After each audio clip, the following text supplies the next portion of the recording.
For the course AI driven data insight, the last lab is chat. Let's see what are we going to do in the chat.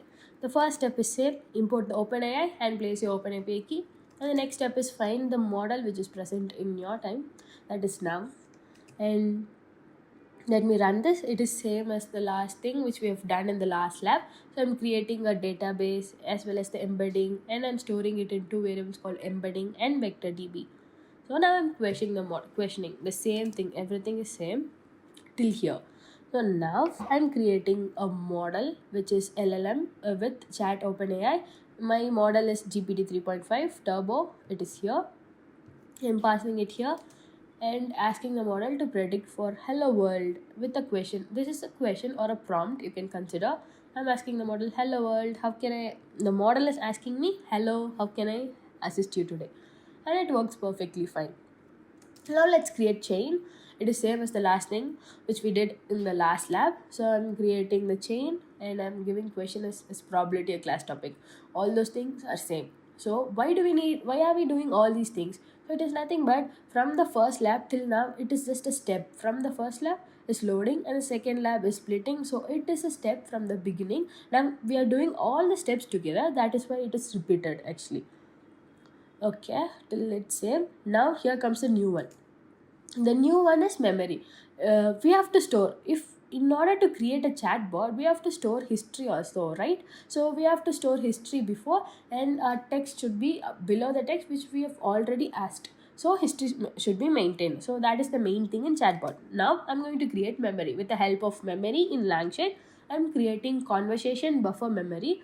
Conversation buffer memory, as the name says, my conversation is stored as a memory, and I'm creating a conversational retrieval chain. With the help of this, my memory is also stored and it will retrieve my memory again and again along with my recent conversation or the present conversation. So it is the basic working of a chatbot. So you can just create a chatbot within like 4 lines with the help of all these things which we see in this lab. Now let me ask the same question again. Question, is probability a class topic? Let's see what am I getting as an output. It says yes, probability is a class topic, because my model is search for just similarity, so it may not be so clear in that while answering it. So let's go to create a chatbot which works on my document. In order to create a chatbot we need to install a uDoc-array. So this thing is already present, so it will give me output. So uDoc-array is nothing but a document array which is needed for me to create the chatbot. So you just have to install it. And now I'm going to import all these functions, all these modules or not, or packages.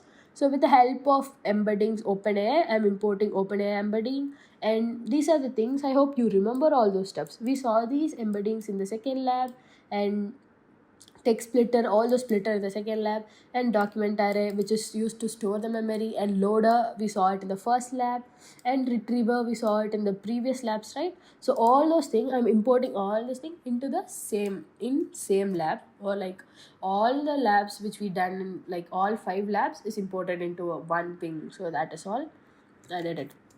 Now I'm going to create a GUI. So GUI, appearance is important, right? In order to create a chatbot, appearance is very much important. So with the help of this helper function, I'm creating a GUI which takes PDF as an input and loads, and this text splitter, all these things which you have done it already. I hope you can understand all those steps.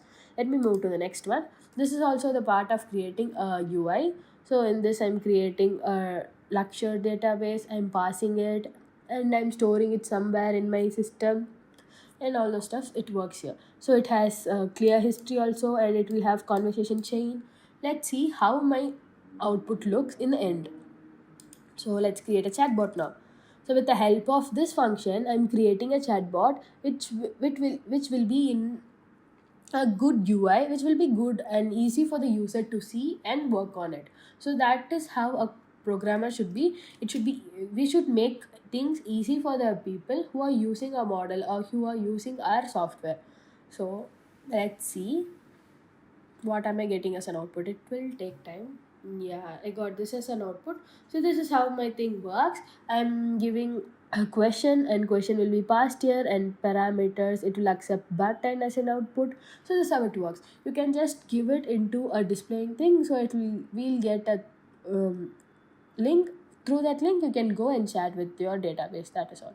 So we reached the end of this lab, and thank you for patiently listening. Thank you.